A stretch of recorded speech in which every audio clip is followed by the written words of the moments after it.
Y vamos a comentar todos estos asuntos, lo vamos a hacer en los próximos minutos en nuestra tertulia, en la que nos acompañan Armando Jiménez San Vicente, profesor de Relaciones Internacionales, y Sergio Castaño, experto en geopolítica. Bienvenidos a los dos. Muchas gracias. Buenas tardes. Pues os quiero preguntar en primer lugar por esa subida de tono que hemos visto hoy entre Donald Trump y el gobierno ruso, porque el presidente de Estados Unidos, Donald Trump, bueno, ha dicho que si no se acaba la guerra con Ucrania ya, dice, bueno, pues que podría imponer sanciones a Rusia. Y lo que le ha contestado Rusia, bueno, pues es que Estados Unidos debe cambiar la postura que ha mantenido en Ucrania la administración Biden, con el objetivo de que la guerra se resuelva. Os quiero preguntar, ¿se eleva el tono entre Rusia y Estados Unidos y se separan posiciones, o estamos hablando de una escenificación que va en línea con lo que vosotros esperabais tras la llegada de Donald Trump a la Casa Blanca, teniendo en cuenta que ha repetido muchas veces que acabaría con este conflicto lo antes posible? Armando. Bueno, efectivamente, el día de ayer un periodista le hizo una pregunta en tono sarcástico, que él había prometido que el primer día en su gestión iba a resolver el problema de Ucrania. Trump contestó de una manera muy a la Trump, que apenas era mediodía y que todavía le faltaba la otra mitad del día. Pero visiblemente se vio afectado con la pregunta y la insistencia del periodista. Para él, esta promesa de campaña, que parece que está implementando o tomando acción en todas sus promesas de campaña, pues es la que se presenta mucho más compleja para dar resultados en el muy corto plazo, particularmente en pocos días.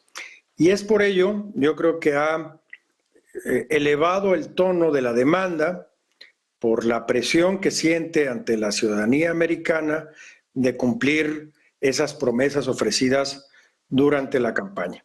Este tema llevará una negociación intensa, muy compleja, que puede llevar meses, inclusive un año o más de un año, pero que debe de comenzar con algunas declaraciones importantes y mostrando buena voluntad de las dos partes para lograrlo.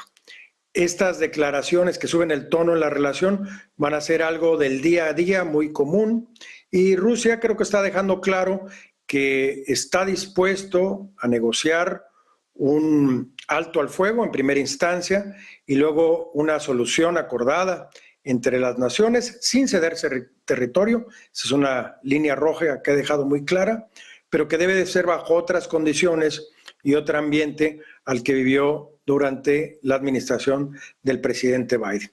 Vamos a ver cómo se desarrolla esto, pero es parte de la propia negociación política y democrática. El propio Trump ahora es el que tiene presión por la demanda que le están impulsando en la ciudadanía, y ya está poniendo algunos otros temas en la agenda que dependen totalmente de él y que van a generar pues mucha controversia y que no tienen estas dificultades de política pública como lo es la negociación internacional para resolver el conflicto entre Ucrania y Rusia. Pues también quiero tu opinión, Sergio. Pues Donald Trump ha lanzado dardos desde la campaña electoral y desde el lunes que tomó posesión del cargo, ha lanzado dardos a todos los países. Ha lanzado dardos a Canadá, a México, a la Unión Europea, a Rusia. Claro, resolver el conflicto en Ucrania en 24 horas, como él prometía, es algo imposible. No solo porque Trump no tenga las herramientas para poder convencer a Putin, convencer a Zelensky y establecer un marco que sea aceptado por los dos países, sino porque hay otros países implicados, y no hay que olvidar que por mucho que Trump esté criticando a la OTAN y esté criticando a la Unión Europea, se tiene que contar con los países de la Unión Europea. Hay que ver qué ayuda se sigue destinando a Ucrania, o de la noche a la mañana Estados Unidos va a dejar de proporcionar ayuda a Ucrania, en qué situación va a quedar Ucrania. Esto podría aprovecharlo Rusia para llevar a cabo una invasión, obligaría a los países de la Unión Europea a intervenir e incrementar su presencia en Ucrania. Se genera un escenario mucho más complejo de lo que en un primer momento planteaba Donald Trump. La relación con Putin yo creo que va a ser mejor que la que ha mantenido Putin con Biden. Decía Marco Rubio en su toma de posesión que la administración Trump tiene un plan para acabar con la guerra en Ucrania que no tenía Biden, que Biden lo único que estaba haciendo era enviar recursos a Ucrania, pero sin tener un objetivo claro. Marco Rubio también comentaba que no ve factible que Ucrania pueda recuperar el territorio perdido y que por tanto hay que plantear una negociación en los términos que comentábamos antes. Que Rusia no va a ceder territorio, por tanto el Donbass va a pasar a formar parte de Rusia, también Crimea. ¿Y esto cómo se va a interpretar? ¿Cómo se va a interpretar en Ucrania por parte de Zelensky? ¿Y cómo se va a interpretar por parte de los países de la Unión Europea que han estado apoyando a Ucrania durante todos estos años? Y apoyando a Ucrania precisamente para que Rusia no avanzara en el Donbass y para que desde Kiev se pudiera controlar el territorio completo de Ucrania. Desde la Unión Europea también hay que reclamar un protagonismo en este conflicto y no se puede aceptar simplemente que ahora llegue Trump y diga que hasta aquí es Rusia, hasta aquí es Ucrania, se llega a un acuerdo de paz y el resto de los países pues queden un poco en evidencia. Son negociaciones complicadas. Está claro que la única salida al conflicto ahora mismo es una negociación que Putin, yo creo que después de casi 3 años de guerra está dispuesto a negociar. Zelensky tampoco tiene muchas más salidas porque el desgaste que está sufriendo Ucrania está siendo muy elevado y por tanto sí, vamos a ir avanzando hacia las negociaciones, el final de la guerra está más cerca, pero no va a ser en 24 horas como prometía Donald Trump. Efectivamente, lo de las 24 horas entendemos que era una fórmula figurada. Lo que pasa es que es verdad que cuando Donald Trump dice las cosas muchas veces se toman en el sentido literal. Armando, ¿cuánto le va a costar a Donald Trump poner fin al conflicto? ¿Y hasta qué punto le puede pasar factura que tarde un poco más de lo previsto? Él lo que va a buscar es una declaración mediática que le ayude a decir, aunque no esté terminado, que el conflicto se ha resuelto. Lo más probable es que va a buscar presionar para que haya un alto al fuego parcial o definitivo, que él va a vender que es muy hábil para vender eso, a la ciudadanía norteamericana como un triunfo. Ya lo hizo con su propia elección. Si vemos el discurso, hablaba él de haber ganado como si hubiera ganado con una ventaja arrolladora, cuando estuvo muy polarizado el voto, fue mayoritario y por el propio sistema le dio una posición de ventaja clara, pero el voto real democrático de 1 a 1, pues estaba muy dividido en los Estados Unidos. Él va a buscar esta declaración y yo creo que su insistencia va a estar en este sentido. Coincido con Sergio que Europa es un actor muy relevante por lo que ha invertido, por los intereses que hay, particularmente en el caso de Reino Unido, que ha tenido una participación muy activa en este proceso y que ha mantenido, digamos, viva esa fuerza de contraataque contra Rusia a través de la presión diplomática, pero que también está en una posición muy delicada para mantener el acuerdo de la OTAN en las condiciones actuales. Y que, como sabemos, demandan de muchísima mayor inversión. Ya comentabas tú en la nota anterior cómo el secretario de la OTAN ha ofrecido estas condiciones de negociación, de disposición y de hablar de incrementos en cuanto a los porcentajes que cada uno de los países invierte en el tema de seguridad. Yo creo que va a ser más bien una guerra de propaganda, una guerra de declaraciones en las próximas semanas, donde Trump va a buscar algún tipo de consenso en líneas generales para lograr un alto al fuego y que él pueda vender como que solucionó el conflicto. Sin embargo, la verdadera diplomacia llevará meses, si no es que un año o año y medio o más, para llegar a un acuerdo definitivo en todas sus variables. Pues precisamente ahora vamos a hablar en profundidad también de ese tema del gasto militar de la OTAN. Se ha vuelto a hablar, se ha vuelto a poner hoy sobre la mesa por parte de Alemania y de Francia el compromiso de Europa con la OTAN y con el gasto militar. Sin embargo, la realidad es un poco distinta al compromiso, Sergio. Sí, aquí llegan muchas críticas desde Estados Unidos que no entienden cómo los países europeos han invertido tanto a lo largo de las últimas décadas, desde que se crean las comunidades europeas, en el estado de bienestar, que hoy tenemos una sanidad pública, que tenemos educación pública, buenas carreteras, buenas infraestructuras, y que sin embargo no hemos cuidado de nuestra defensa. Y es verdad que desde la Unión Europea se ha pensado siempre que, siendo una potencia económica Y a través de la diplomacia se podían resolver todos los conflictos internacionales, y así ha sido hasta hace muy pocos años. Pero ahora nos encontramos con que no tenemos la capacidad suficiente para garantizar nuestra defensa, y de forma rápida queremos cambiar las estructuras e invertir más en defensa. No es fácil para los países incrementar de la noche a la mañana su presupuesto en defensa. Es verdad que Alemania y Francia probablemente van a liderar este impulso, pero para países como España, por ejemplo, que invierten mucho menos que otros países europeos, es muy complicado poder estructurar, además sin presupuestos, porque en España llevamos 2 años sin presupuesto y probablemente vamos a estar un tercer año sin presupuestos. ¿Cómo se incrementa ese gasto en defensa? Lo que está claro es que Donald Trump va a presionar a los países europeos, que los países europeos miembros de la OTAN y en concreto los Estados miembros de la Unión Europea tienen que avanzar hacia una defensa común, una defensa real común, que no vuelva a suceder lo que ha pasado hace 3 años cuando Rusia invade Ucrania y la única respuesta de la Unión Europea es establecer sanciones, pero en ningún momento puede intimidar a Rusia para que Rusia no avance en el Donbass. Y se plantea un escenario complicado, porque ¿en qué situación va a quedar la OTAN? Aunque Donald Trump amenace, hay muchos mecanismos que impiden que Estados Unidos abandone la OTAN, pero sí que Estados Unidos deje de implicarse tanto en la defensa de Europa, y eso va a obligar a los países europeos a reaccionar. Ya se hizo en 2017, cuando llegó la primera amenaza, que no es solo de Donald Trump. Ya Obama exigió a los países europeos que incrementaran el presupuesto, pero las formas de Obama eran muy diferentes a las de Trump. Cuando Trump presionó desde Francia, en concreto Macron, se impulsó la PESCO, y hoy pues nos encontramos todavía muy lejos del objetivo, pero sí que es cierto que lleva ya años la Unión Europea trabajando en esa estrategia militar, y la única manera de avanzar en esos propósitos es incrementando el gasto en defensa en todos los Estados miembros.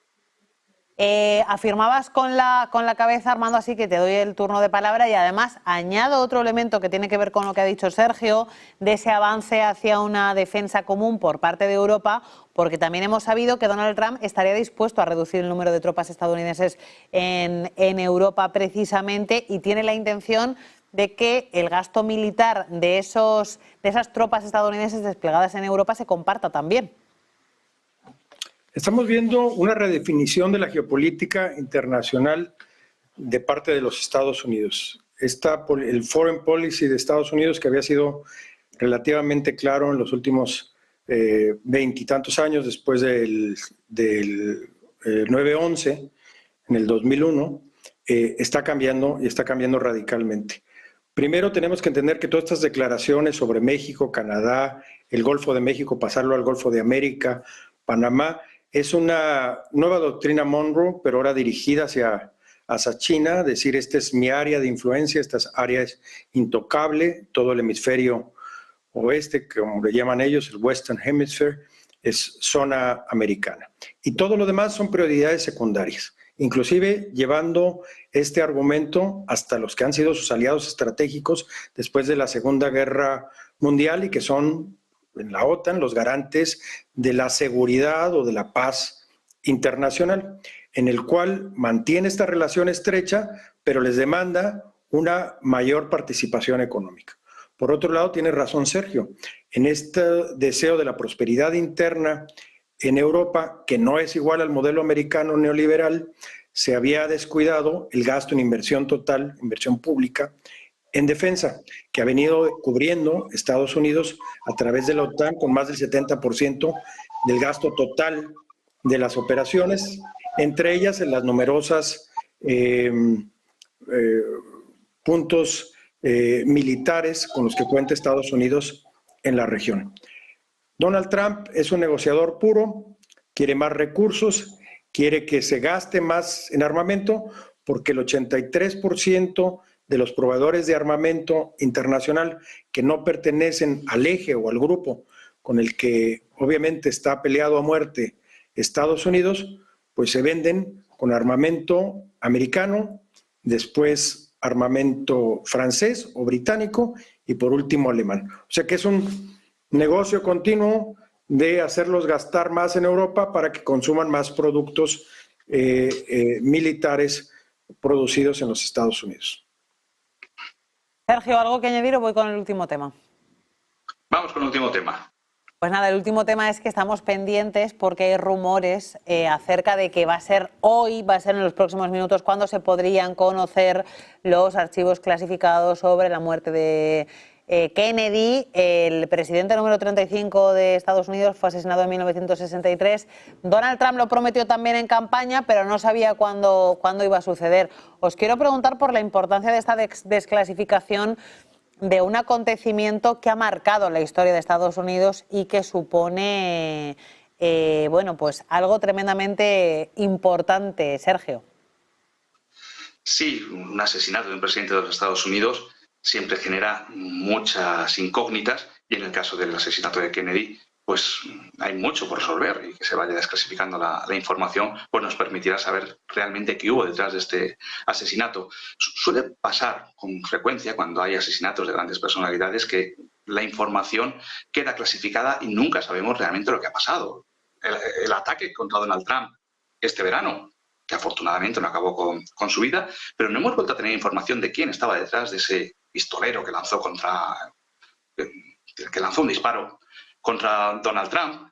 Y así, si analizamos muchas situaciones que se han ido dando en los últimos años en las que han muerto, ya no solo en Estados Unidos, sino presidentes y grandes personalidades mundiales, pues tenemos muy poca información. Y me estoy acordando ahora de la muerte de Ibrahim Raisi, el presidente de Irán, que supuestamente fue un accidente de helicóptero, pero no sabemos exactamente qué hubo detrás de ese accidente de helicóptero, si fue provocado, si no fue provocado. Siempre tenemos muchas lagunas cuando tiene lugar este tipo de asesinatos, este tipo de acciones, y esperemos que con esta desclasificación de los documentos pues podamos ver de una forma más clara lo que sucedió en 1963. Armando. Bueno, nuevamente es una medida política, es otro nuevo distractor que da mucha rentabilidad en la comunicación social, porque tiene dos factores importantes.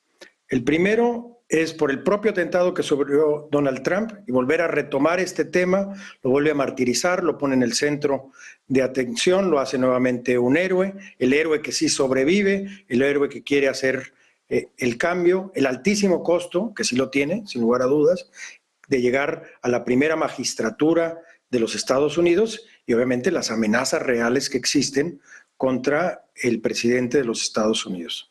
Por otro lado, un tema que le funcionó muy bien y que fue increíblemente rentable fue el tema de haber incorporado a uno de los Kennedy, al hijo de Robert Kennedy, precisamente dentro del gabinete y dentro de su plataforma electoral.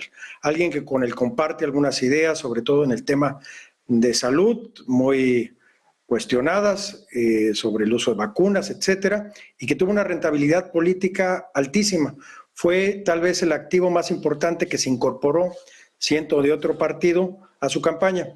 Yo tuve el placer de trabajar con Edward Kennedy, el hermano de los Kennedy, cuando estudiaba en Boston, hace ya más de 30 y tantos años, y parte de la agenda o parte de una de las demandas era precisamente abrir esos archivos.